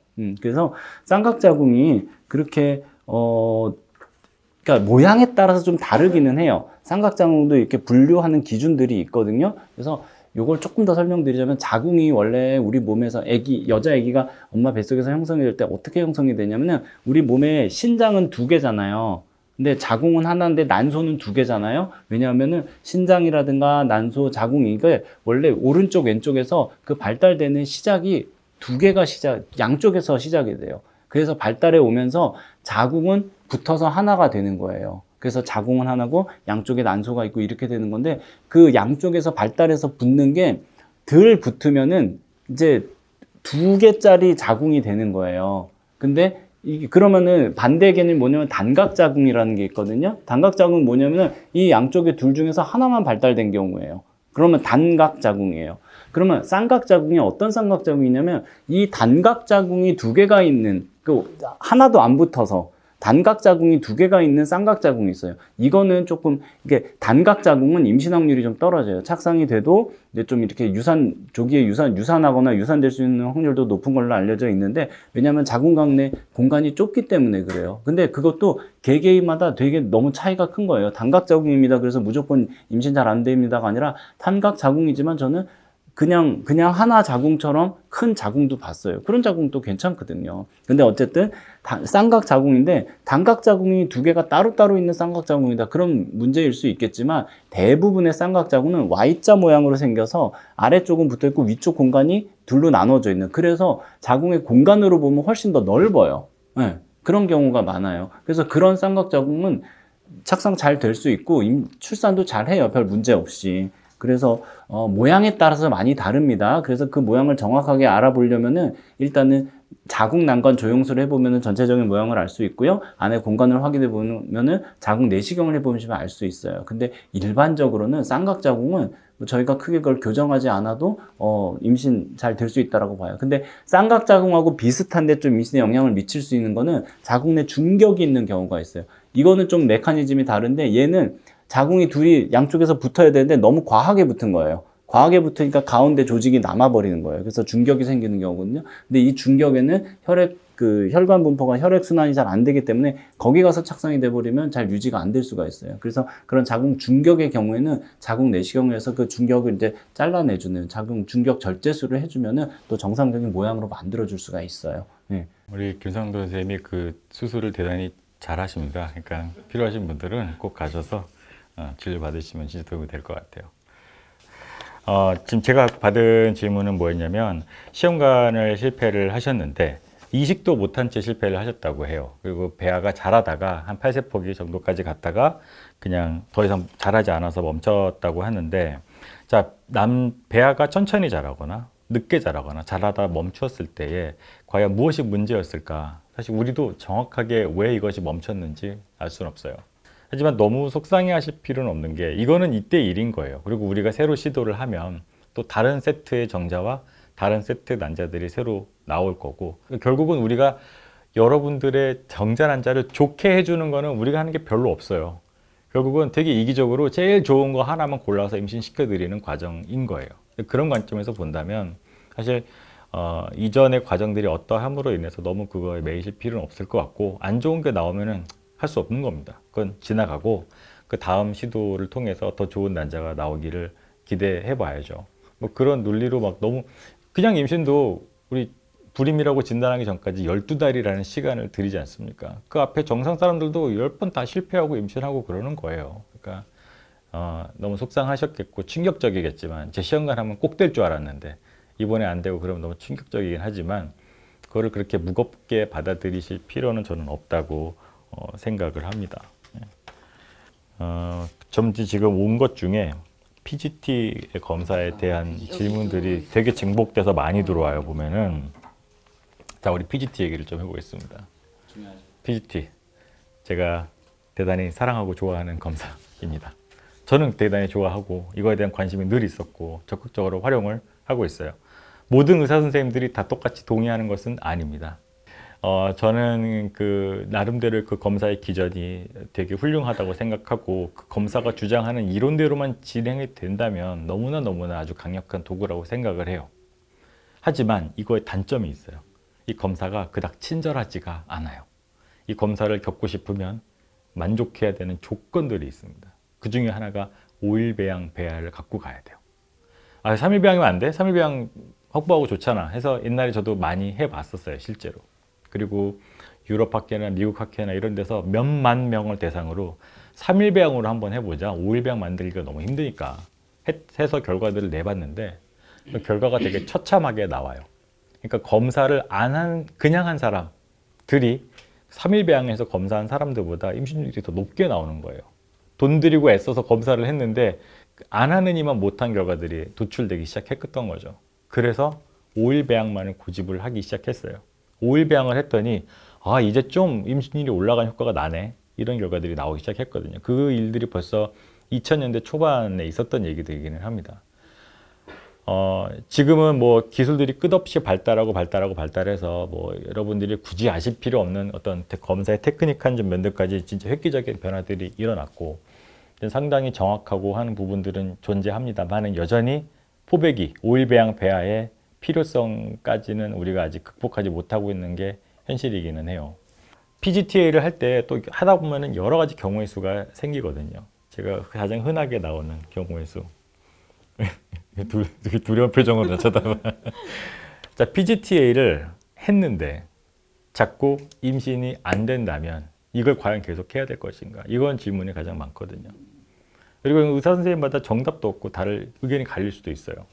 선생님 어떻게 생각하세요? PGT-A를 했는데 3번 유산을 하신 분이 왔어요. PGT-A를 의사가 이재호가 해야 된다 그래서 PGT-A를 했어요. 정상배아가 하나 통배가 나왔다고 해서 신나게 하나 넣었단 말이에요. 근데 얘가 8주에 심장이 멈췄어요. 실제로 제가 겪은 일이기도 하고 저도 당황스러웠던 일이기도 합니다만 저는 그렇게 생각해요. 제 대답이 무조건 맞는 건 아니지만 우리가 아기가 크다가 멈추게 되는 원인은 오로지 염색체 이상만 있는 건 아니에요. 그러니까 다른 이유로도 멈출 수가 있는 거죠. 다른 기전이 작동했을 거다. 근데 실제 그분은 절대 문제 생기지 말라고 내가 면역글로불린도 쓰고 아스피린도 먹이고 큰옥산 주사도 맞고 PRP도 하고 다 했는데 8주에 7주까지도 심장박동 130회, 키 1.2cm 아주 완벽하게 크고 있었단 말이에요. 근데 심장이 턱 멈춘 거예요. 저도 몰라요. 저희도 답이 없어요. 내가 아는 건 다 했으니까 뭐 제가 다 알면 사실 좋겠지만 모르고 그냥 달 때도 많고 그 다음에 유산하고 나서 제가 했던 말은 뭐였냐면 또 합시다 했어요. PGT 또 하세요. 왜냐면 사실 그거를 안 했을 때 극복할 수 있는 다른 대안이 사실 존재하지도 않고 각각의 실패한 임신이긴 하지만 이 임신의 이벤트들은 독립적인 성격을 가진 이벤트들이거든요. 그러니까 예를 들어서 냉동배 첫 번째 아기가 다운 증후군이 나왔다 그래서 두 번째, 셋째는 이러면 어떻게 해요? 이거 버릴래요? 하시는 분도 있듯이. 근데 그런 논리면 사실 첫 번째 냉동배가 실패하면 뒤에 것들 다 버려야 되는 게 맞잖아요. 이게 안 됐으니까 다 뒤도 안 될 애들이니까. 그래서 그 독립적인 이벤트고 우리가 설명할 수 없지만 마치 우리가 뭐 공 던지기를 할 때 올바른 자세와 힘과 각도를 맞춰서 하지만 골 안에 안 들어가고 옆에 떨어지더라도 그거를 폼을 완전히 바꾸진 않잖아요. 조금씩 이거 짧았으니까 조금 더 길게, 높았으니까 조금 더 낮게 이러면서 끝없는 반복을 계속하는 와중에 성공을 하지 않습니까? 그런 식의 접근이 저는 필요하다고 생각을 하고 PGT-A를 실패했을 때 과연 그 대안이 그럼 무엇이냐? 저는 반복하는 거라고 생각해요. 반복하는 거라고. 근데 어떤 분들은 사실 PGT-A가 아까 제가 얘기했지만 친절한 검사가 아니거든요. 5일 배양을 내놔야 된다, 뭐 해야 된다, 뭐 많아요, 얘기가. 근데 그런 과정들이 너무 극단적으로 힘든데 간신히 하는 상황이 아니라면, 여유 있게 할 수 있는 상황이라면 저는 반복적인 PGTA 시도를 하시라고 권해드리는 편이에요. 저희 이제 병원에서 이제 오시는 환자분들 중에 외부 병원에서 이제 PGTA를 계속 트라이를 했는데 통배가 한 번도 안 나와서 이제 사실 이식을 한 번도 못한 케이스들이 꽤 또 계시거든요. 근데 이제 또 그런 케이스는 또 조금 다른 것 같은 게, 말 그대로 이제 PGTA가 정말 말 그대로 넘어야 될 단계가 되게 많아요. 일단은 수정 잘 된 애들이 적어도 5일 배아까지 가야 되고, 사실 5일 배아까지도 가기가 힘든데 그 안에서 조직 검사까지를 또 추가를 해야 되는데, 이게 조직 검사를 하는 순간 배아가 손상되는 케이스들도 꽤 있고요. 그러니까 이거를 안 하는 이만 못할 정도로 이제 배아 컨디션이 안 좋은 이들도 있어서 그런 케이스는 또 아예 검사를 못하는 경우도 있고, 또 막상 힘들게 모아서 검사를 보냈더니 전부 다 꽝이 나와서 이식을 못하는 케이스들이 있어요. 그러니까 그러다 보니까 아예 이식을 한 번도 못 해보는 경우들이 있는데, 저는 이제 이런 경우들은 말 그대로 결국 이렇게 5일까지 가서 선택되지 못하고 폐기된 그런 남은 배아들 중에도 분명히 정상 염색체를 갖고 있는 배아들이 있을 거란 말이에요. 10%는 섞여 있대요. 맞아요. 그래서 그런 얘들에게도 이식의 기회를 주는 게 맞지 않냐가 사실은 저는, 그래서 정답이 예, 없다고 하는 거예요. 맞아요. 그래서 저는 만약에 이제 뭐 PGT를 했는데 결국은 아예 이식을 못한 분들도 사실 계시는데, 그런 분들은 그럼 이번에는 그냥 한번 신선 이식으로 PGT 거 검사 없이라도 한번 시도를 해보는 게 어떠냐도 하나의 또 옵션으로 드리곤 있어요. 이제 결국 이제 PGT가 뭔지는 다 아시죠? 예, 네. PGT의 목적이 뭐냐를 좀 다시 우리가 생각을 해봐야 될 것 같아요. PGT를 포함해서 5일 배양한다는 거의 개념이 배아를 더 좋게 만들어주는 건 절대 아니에요. 그럼 뭐냐면은 여러 개 배아가 있을 때 그 중에 더 좋은 애를 고른다라는 개념이에요. 근데 생각해 보세요. 고르려면은요, 기본적으로 풀이 많이 있어야지 고르는 게 의미가 있어요. 근데 풀이 많지 않은 데서 그걸 고른다라는 건 사실 별로 효과적이지 않거든요. 그래서 이제 선생님들하고 같이 얘기한 게 뭐냐면, 어떤 분들은 막 얘기하신 것처럼 어떤 분들은 꼭 5일까지 키워야 됩니다. 꼭 PGT 통과해야지만 이식해 드립니다. 이렇게 또 하시는 분들이 있으신 것 같더라고요. 근데 저는 그거는 반대인 게, 결국 좋은 배아를 고르기 위해서 5일까지 키워보고 좋은 배아를 고르기 위해서 PGT도 해보고 하는 건데, 난자 한두 개 나오는 분한테 5일까지 키워야지만, 5일까지 이게 버텨야지만 이식해 드립니다. PGT 통과한 배아만 이식해 드립니다. 이렇게 얘기하는 건 너무 가혹한 거라는 거죠. 그쵸? 네. 그래서 저는 PGT를 권할 때 난자가 웬만큼 나오는 분한테 권해요. 그러면 그렇게 못 가는 분들은 어떻게 하느냐? 그래도 나온 배아 PGT 통과 안 해도 생존에 있으면 걔가 충분히 또 착상할 수 있는 가능성이 또 있을 수 있단 말이에요. 네. 그래서 저는 그렇게 난자 개수가 많지 않은 분한테 PGT를 권하지는 않는데, 어떤 분들은 이제 염색체 이상인 아기를 뭐 출산 또는 이제 중간에 이제 이런 경험이 있다든가 이런 분들이 그런 거에 대한 트라우마가 있을 때는, 저는 아기가 염색체 이상이 있는지 없는지는 좀 확인하고 내 자궁속에 넣었으면 좋겠어요. 이렇게 생각하시는 분들은 그 목적으로 PGT를 해볼 수는 있어요. 근데 기본적으로 우리가 일반적으로 PGT를 임신이 잘 안 되거나 임신 확률을 높이기 위해서 PGT를 해봅시다 하는 거의 개념은 더 좋은 배아를 고른다는 개념인 거지, 이거를 더 좋게 만들어주는 개념은 아니거든요. 그래서 그건 좀 오해의 소지가 있는 것 같아요. 3일 배아보다 5일 배양한 배아가 더 확률이 높은 배아인 건 맞아요. 틀림없는 사실인데, 그 배아를 더 좋게 만들어줘서 착상 확률이 올라간다가 아니라 걔가 좋은 배아기 때문에 5일까지 버틴 거다라는 개념이에요. 어쨌든 PGT 5일 배양까지 가는 거는 더 좋은 배아를 골라주는 개념이다라고 이해를 하시면 좋을 것 같아요. 저도 PGT 할 때 저반응군, 소위 말해서 이런 분들은 안 합니다. 안 하고 못 말려요. 하지 마세요. 우리가 그냥 이식하는 거는 PGT 검사를 우리 몸으로 겪어내는 거거든요. 일종의 결국은. 근데 그렇게 하는 게 궁극적으로 시도하는 횟수 대비 우리가 태어나게 할 아기의 숫자가 훨씬 높기 때문에 어렵지만 그렇게 하라고 하는 거예요. 저는 개인적으로 10개 봅니다. 이제 10개가 안 넘으면 PGT를 저는 잘 안 해요. 그냥 이번에 적게 나왔으니까 이번 달은 하지 말고 우리 그냥 이식해 보시죠 라고 권해드릴 때가 많습니다. 이식을 안 하면 여러분 그냥 확률은 0이에요. 그죠? 0. 하지만 얼마나 하급 배하고 PGT 검사가 안 되든 배아라도 일단 이식을 해보면 0.1%라도 우리가 도전해 볼 만한 희망이 생기는 거지 않겠습니까? 우리는 이식을 해보는 걸 궁극적인 목표로 삼고 여러분들과 아기한테 기회를 줘보는 찬스들을 자꾸 만들어내는 데에 중점이 가 있어야 될 거라고 저희는 생각하고요. 대부분의 말야병원의 의사 선생님들은 그런 방향으로 진료를 하시는 것 같습니다. 그리고 아까 이제 PGT에 질문 주셨는데 자세한 얘기들이 또 있어서 조금 더 답을 드리자면 PGT를 2차, 3차 검사를 했는데 정상배가 안 나왔다고 하셨는데 저는 글쎄요 지금 이게 몇 개가 나오는지 따라서 계속 권해드릴 것 같긴 하거든요. 근데 난자 배아가 4개 정도 만들어진다고 하세요. 그러면 현저하게 되게 적은 양이고 이 정도라면은 사실 너무 PGT를 고집하실 게 아니라 그냥 3일병, 5일병을 해서 그냥 이식을 여러 개 하시는 게 오히려 궁극적으로는 더 높은 확률을 기대해 볼 수 있지 않을까라고 생각은 듭니다. 일단 요거 아까 제가 마저 다 답을 못 들어갔는데 뭐 여러 가지예요. 시험관 시술 과정 중에 부부관계는 얼마나 언제까지 하는 게 좋나요? 근데 시험관 시술 중에 자연 임신 가능성은 일단은 거의 없다고 보셔야 돼요. 왜냐하면 자연 임신이 된다는 거는 여성의 뱃속에서 정자가 난자를 만나서 수정돼서 착상되는 건데 그거를 남겨놓을 이유가 없는 거죠. 뱃속에 우리가 몸 밖으로 다 꺼내가지고 몸 밖에서 수정을 시키는 체외 수정을 하자는 거니까요. 그래서 그 배 안에 난자를 굳이 남겨놓을 이유가 없기 때문에 그게 배란이 돼서 정자를 만나 수정이 될 가능성은 거의 없다고 볼 수가 있겠고요. 근데 임신의 목적이 아니더라도 부부관계를 하는 거는 하셔도 되는데 그거는 좀 어쨌든 채취 이후에는 좀 가급적 안 하시는 게 좋고요. 왜냐하면 난소도 좀 커져 있고 부어 있고 출혈 위험성이 있기 때문에 채취 이후에는 안 하시는 게 좋은데 그 전에는 뭐 부부관계 하셔도 되긴 하는데 좀 난소 기능 AMH 호르몬 수치가 높아서 난포가 많이 자라 있는 분들이다. 그러면 물리적인 어떤 충격이나 이런 것들이 난포를 또 터뜨리거나 그럴 수 있기 때문에 좀 그거는 좀 피하시는 게 초기에는 그러니까 이 난소가 어느 정도 커진 이후에는 좀 피하는 게 좋을 것 같기는 해요. 냉동배아 이식할 때 관계를 하면 임신율이 미리 이식하기 전에 관계를 하면 외부 물질에 대한 자궁 내막의 면역 관용이 생겨서 임 착상률이 올라간다 이런 연구 문헌을 제가 본 적도 있어요. 이제 그 이상하지 않아요? 채취하고 이식 후에 했을 때 뭐 착상률이 올라가더라는 뭐 보긴 했었는데 그게 드라마틱한 저희가 진료 현장에서 체감을 느낄 정도의 큰 물론 제가 이식할 때마다 관계 시도하고 오셨어요라고 묻진 않긴 하는데 큰 다름이 느껴지는 것 같지는 않습니다. 뭐 두 분이 사실 불편하지 않으시다면 그걸 막 극단적으로 제한할 필요는 없을 것 같기는 한데요.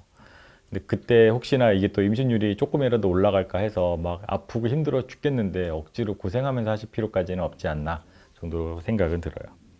자, 그리고 이제 나팔관 근처에 5cm, 3cm짜리 근종 3개가 있는데 제거를 해야 될까요?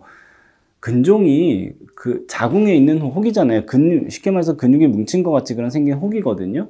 근데 근종이 있다고 해서 다 이게 착상에 영향을 미치지는 않아요. 근데 이게 위치와 크기에 따라서 다른데 이 위치가 내막을 좀 침범하고 있거나 내막을 누르고 있거나 그런 위치라면 이거는 영향을 미칠 수도 있습니다. 그래서 크기에 상관없이 그 착상되는 자리에 이제 돌출돼 있고 그렇게 침범하고 있다. 그러면 그건 제거를 하는 게 더 유리하겠죠. 근데 나팔관 주변에 있는 근종이라면 제가 보기에는 크기를 봐도 그렇고 이거를 꼭 제거해야 될 이유는 없을 것 같고요. 오히려 이거 제거했을 때 나중에 이제 자연 분만이 어려워질 수 있기 때문에 그거는 좀 근종에 대해서는 좀 접근을 좀 굳이 요런 근종이라면 굳이 손대지 않아도 될 것 같고 오히려 이제 이런 근종을 수술적이지 않은 방법으로 제거한다고 해서 뭐 색전술이라든가 또 하이프 같은 거 하는 경우도 있는데 사실 그것도 저희는 잘 권하진 않아요. 왜냐하면 그 임신하셔야 될 분들은 그런 시술 때문에 오히려 난소로 가는 혈관이 막힌다던가 난소 기능이 떨어질 수 있기 때문에 그건 좀 조심해야 될 필요가 있을 것 같습니다. 지금 비슷한 질문이 한 분 또 있으셔서 보면은 고령이세요. 고령이 40대 후반이신데 근종이 크고 큰 상태로 있을 때 저도 참 이게 늘 고민스럽기는 해요. 8cm, 10cm의 근종이 있고 고령이시고 난소 기능 저하가 있단 말이시죠. 그러면은 지금 한 달이 아깝고 빨리 시도를 해야 되는 이 과정에서 근종 수술을 하게 되면 또 몇 달을 쉬어야 되니까 과연 이거를 수술을 하는 것이 옳겠느냐, 손해겠느냐, 이득이겠느냐 이런 질문을 주셨는데 저는 사실 아까도 얘기했지만 사이즈가 8에서 10cm라면 수술을 권유하게 될 경우들이 되게 많기는 해요. 근데 결국 이것도 역시 위치를 사실 봐야 우리도 정확하게 얘기를 해볼 수 있을 것 같아요. 위치가 너무 중요할 것 같습니다. 이것이 만약에 자궁 모양을 굉장히 틀게 만든다. 내막을 많이 침범했다. 이렇다면은 저는 고령이신데 난소 기능이 떨어져 있는데 수술을 해야 될 때는 저는 어떻게 접근을 하냐면 뭐 제 방법이라고 다 완벽한 건 아니지만 수술을 하고요. 쉬는 동안에 난자 채취를 해서 열심히 모으는 거예요. 이식만 안 하면 되잖아요. 계속 채취를 해서 모으고 이제 4달이 지나서 이식해도 돼 하는 순간이 오면은 또 열심히 이식을 다시 해드리는 겁니다. 그나마 그게 기다리시는 동안에 시간을 조금 더 아끼고 그냥 내가 가만히 있어서 불안감도 좀 줄이기도 하고 뭐 그런 이득이 있어서 꼭 굳이 한다면 그런 식의 접근을 저는 권해 드리고 싶고요.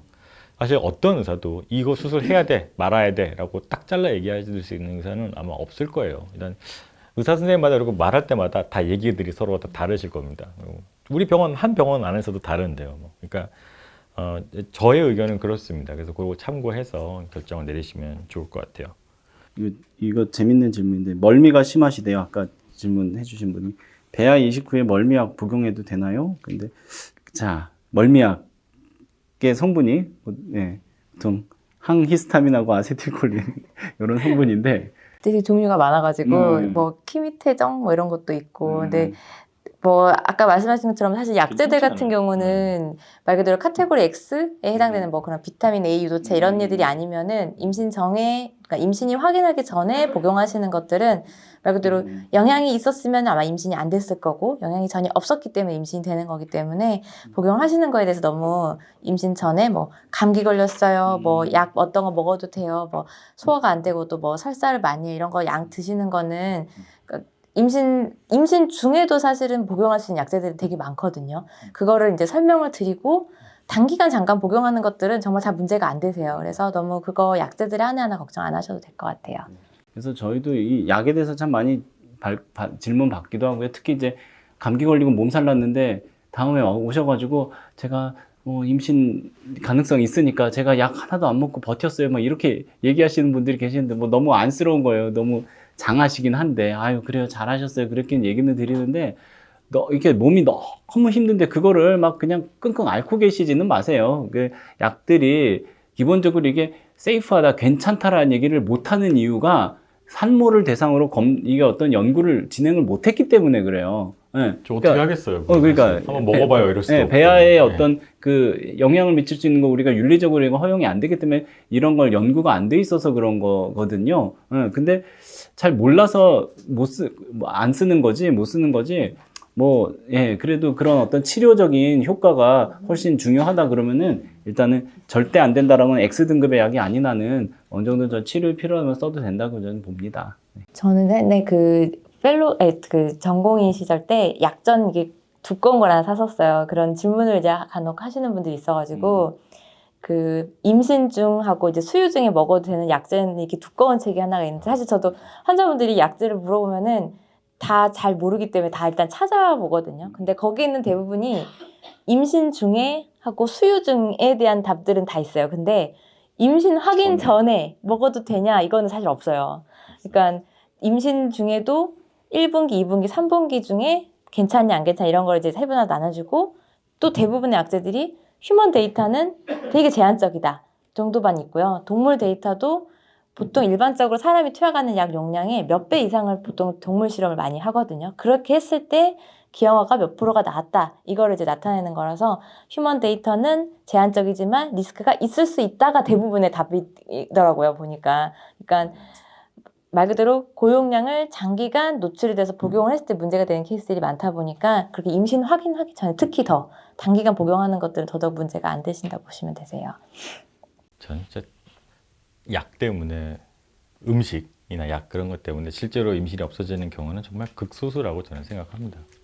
하지만 또 책임을 져야 되는 의사들 입장에서는 그걸 속 시원하게 못 말씀드리는 고충도 저희들한테 있기는 해요. 그 커피 마셔도 되나요? 커피.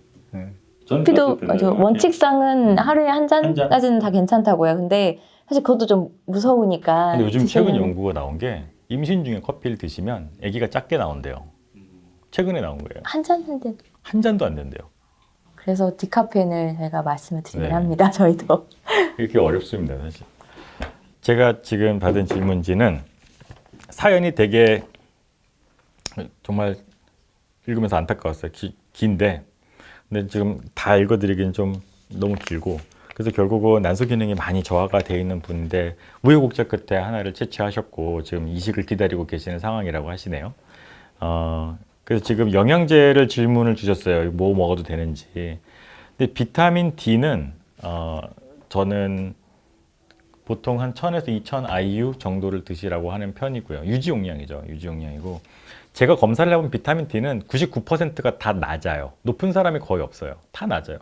그럼 과연 아무 증상도 없는 젊은 잘 건강하게 살아온 사람이 비타민 D가 낮으니까 이거를 지금 당장 급하게 채워 넣어야 되는 게 맞느냐라고 했을 때 그거는 사실 학회에서도 조심스럽게 얘기를 하더라고요.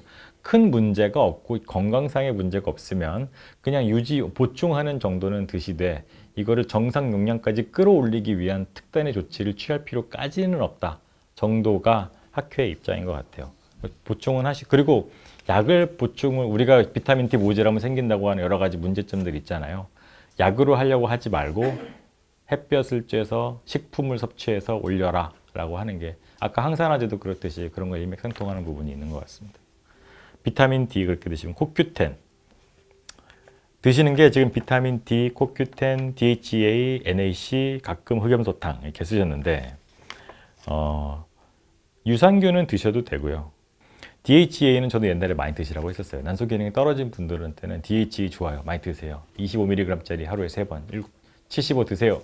아이허브에서 주문해가지고 드세요. 라고 많이 설명드렸었는데 최근 들어서 저반응군의 DHA 효능에 대한 게 의미가 있다 없다 하는 논문들을 보면 점점 DHA가 자꾸 탈락되는 일들이 자꾸 벌어지고 있어요. 그래서 DHA를 먹으면 반짝 남포가 몇 개 더 나오는 효과는 있는데 궁극적으로 그게 건강한 아이가 태어나는 데까지 영향을 다 미치느냐는 잘 모르겠다 정도가 현재까지 결론인 것 같습니다. 그래서 저는 꼭 드시라고는 하는 말을 드시고 계신다면은 드세요. 하지만 새로 막 그거 아직 안 드시고 계셨어요? 막 꼭 드세요. 이렇게까지는 말씀 안 드려요.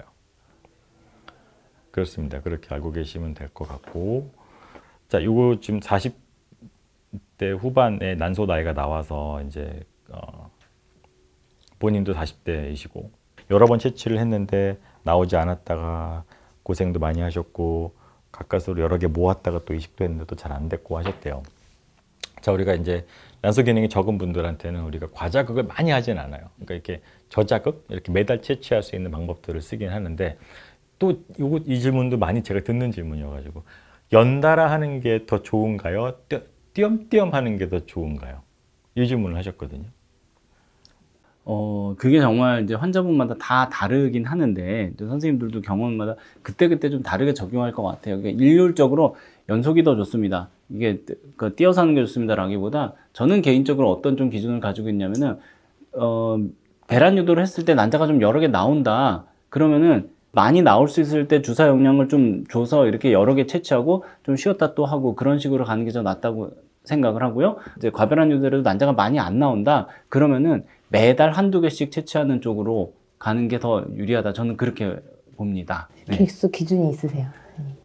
적다고 하면, 그러니까 많다고 하면 네다섯 개는 나온다. 그러면 배란 유도를 하는 쪽으로 하고요. 한번 했을 때 한두 개밖에 안 나온다.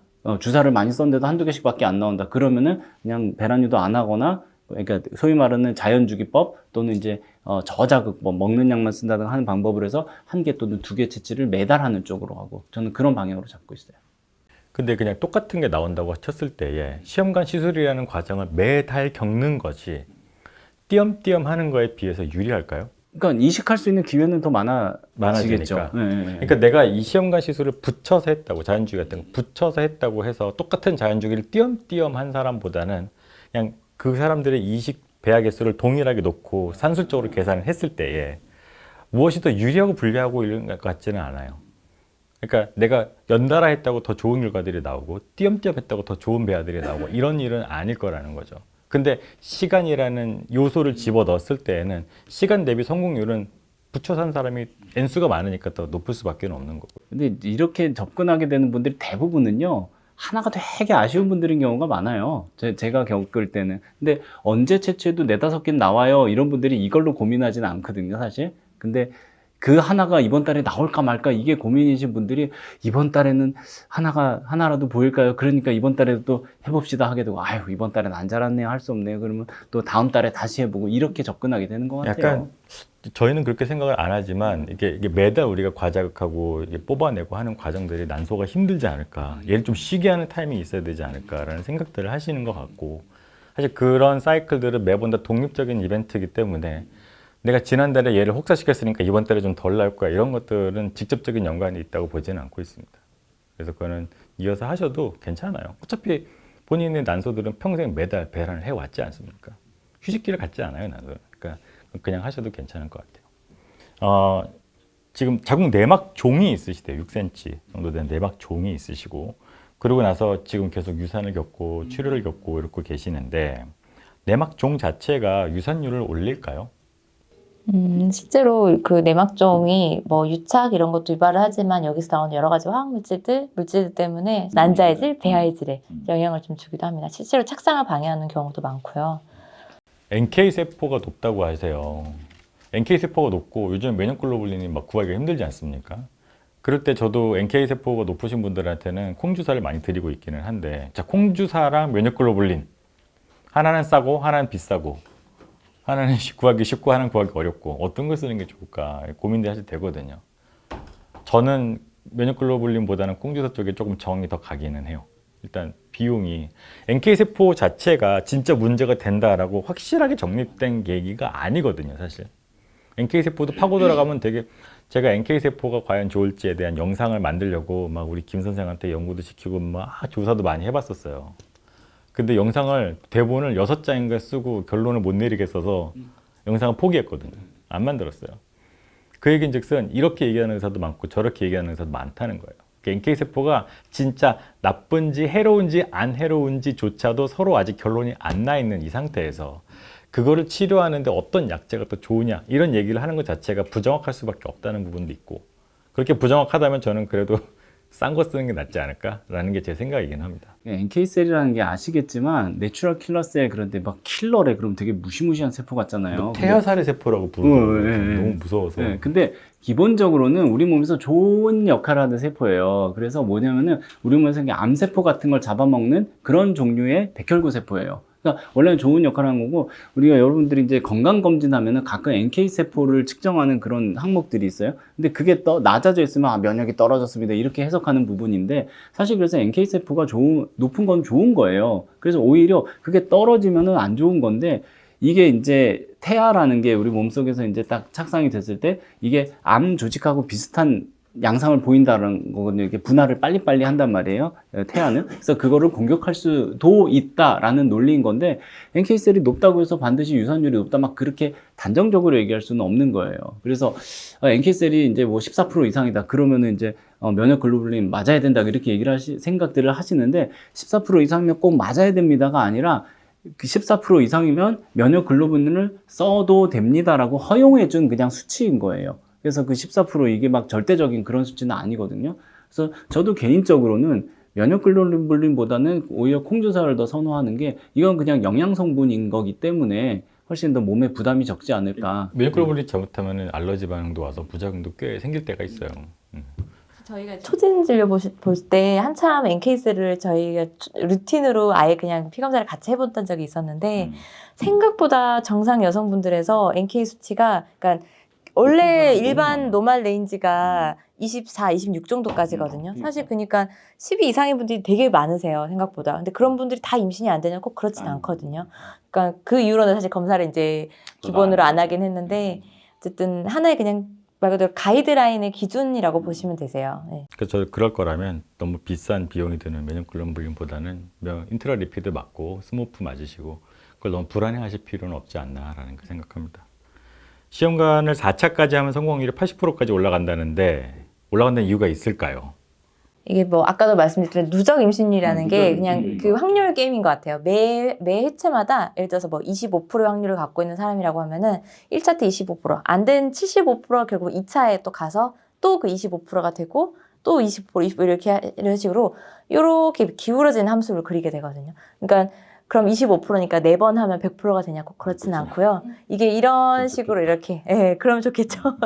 5%면은 20번 하면 100% 될 수 있으니까 20번까지 해야지 이게 아니고 이 누적 임신율이라는 게 이게 완만해지면서 어느 정도 이렇게 리밋을 사실 그리게 되거든요. 그러니까 그래서 확률이 올라가는 거고 어떻게 보면 매 회차마다의 사실 임신율은 거의 확률은 거의 우리가 비슷하다고. 하는 시술도 조금씩 진화를 하잖아요.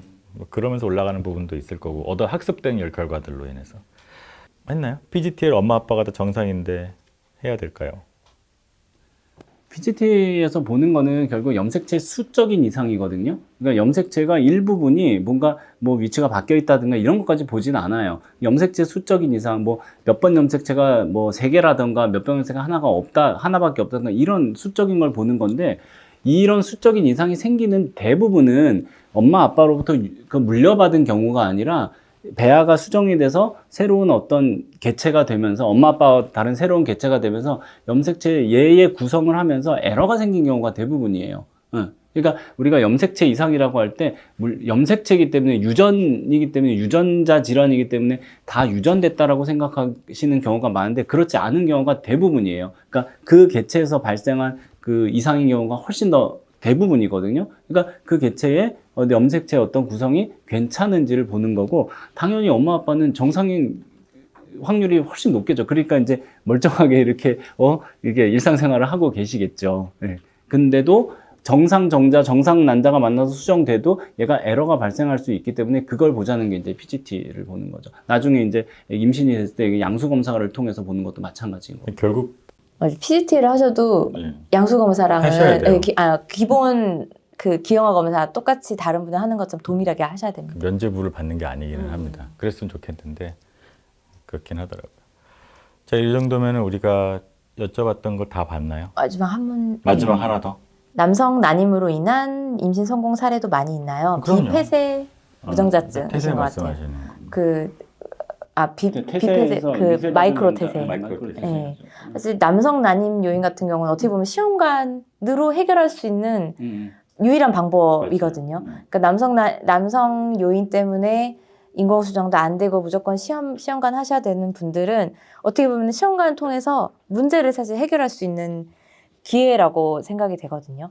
사실 미세다중, 그러니까 비폐쇄성 무정자증은 말 그대로 정자가 애초에 생성이 안 돼서 고안돼서 정자가 발견이 잘 안 되는 케이스들인데 이거를 이제 현미경으로 정말 이렇게 하나씩 다 쪼개가지고 관찰을 했을 때 발견되는 케이스들이 많지는 않지만 그래도 있는 케이스들이 있어요. 그런 분들은 말 그대로 움직이는 정자가 어떻게 한 개라도 있으면은 그걸 통해서 수정을 할 수가 있기 때문에 그렇게 해서 임신을 또 하실 수 있는 거거든요. 그러니까 성공 사례는 당연히 많죠. 그리고 이런 분들은 할 수 있는 방법이 결국은 이 방법을 통한 시험관 방법이었기 때문에 적극적으로 이제 고려하셔서 빠른 시일 내로 진행을 하시면 될 것 같습니다. 충분히 성공하실 수 있을 것 같아요. 정자가 발견되셨다면. 자, 이렇게 해서 저희가 오늘 주신 질문들을 다 답이 잘 됐는지 모르겠습니다. 그래서 벌써 시간 보니까 9시가 됐네요. 제가 오늘 계획은 1시간 반만 딱 하고 보내드리려 했는데 제가 여러분들 이 귀한 토요일 저녁을 저희 함께 해주셔서 너무 감사드립니다. 어떻게 좀 도움이 되셨는지 모르겠어요. 그래서 오늘 여기 저희 만나러 와주신 게 너무 감사해서 이제 저희가 마무리하고 이제 나갈 건데 혹시 우리 김 선생님 난임 환자 오신 환자분들에게 꼭 당부하고 싶은 말 한마디 아주 짧게 한마디씩 뭐 있을까요? 저는 사실 오늘 이제 남편분들도 이게 물론 혼자 오신 분들도 계시지만 배우자분들이랑 같이 오신 분들이 많으신 것도 되게 보기 좋게 느껴지는데 사실 이제 여러분들이 어쨌든 내가 이제 아기를 갖는다는 게 하나 이제 가족을 만들려고 이제 준비를 하시는 거잖아요. 근데 이 과정이 사실 되게 스트레스풀한 과정인데 이거를 여성분 이런 시험관을 하는 어떤 게 원인이 남성 요인이든 꼭 나팔관 등 같은 여성 요인이든 난저든 해서 꼭 누구 한 명의 탓을 하거나 누구 때문에 임신이 안 되거나 라고 굳이 생각하실 필요는 없으실 것 같아요. 이런 어쨌든 하나의 가족을 만드는 건 두 분이서 함께 이제 이뤄 나가는 거기 때문에 두 분이서 잘 이것저것 대화도 많이 하시고 좋은 서로의 마음가짐을 가진 채로 나중에 또 출산까지 그 마음이 잘 이어나가졌으면 좋을 것 같아요. 네. 건강한 아이를 출산해서 화목한 가정 이루는 게 목표니까 앞으로 또 좋은 가정을 이루시기를 기원하겠습니다. 네. 저희가 서두에 말씀드린 게 요즘에 참 이렇게 소위 난저 부부들이 많다 이런 말씀 드렸는데 사실 그래요. 점점 갈수록 그 통계적인 자료에서도 임신율이 떨어져요. 왜냐하면 이제 임신 시도하는 나이도 많아지고 그러다 보니까 저는 지금 여러분들이 가고 계시는 그 하나하나 과정들을 소중하게 생각하고 내가 이번에 임신이 안 됐다라고 해서 그 과정이 무의미한 거야 이렇게 생각하지 않으셨으면 좋겠어요. 지금 당장 임신이 되지 않는다고 하더라도 그 과정에 너무 좌절하거나 이렇게 속상해하거나 하지 마시고 그 과정들에서 또 필요한 의미들을 좋은 의미들을 찾아가셨으면 좋겠어요. 그래서 그런 과정들을 또 이제 부부가 함께 하시는 과정들이 이게 부부가 한 팀이구나, 내가 남편과 아내가 한 팀이구나 그런 것들을 다시 한번 새기고 그 안에서 작은 의미들을 하나하나 발견해 가다 보면은 그것들이 결국 큰 또 좋은 열매로 맺어지지 않을까 그렇게 또 생각을 합니다.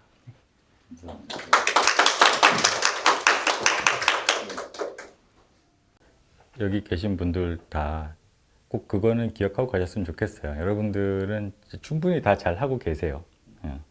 더도 필요 없고 지금 충분히 잘하고 계신 거고 이 노력들이 좋은 결과로 이어지기를 꼭 기원하겠습니다.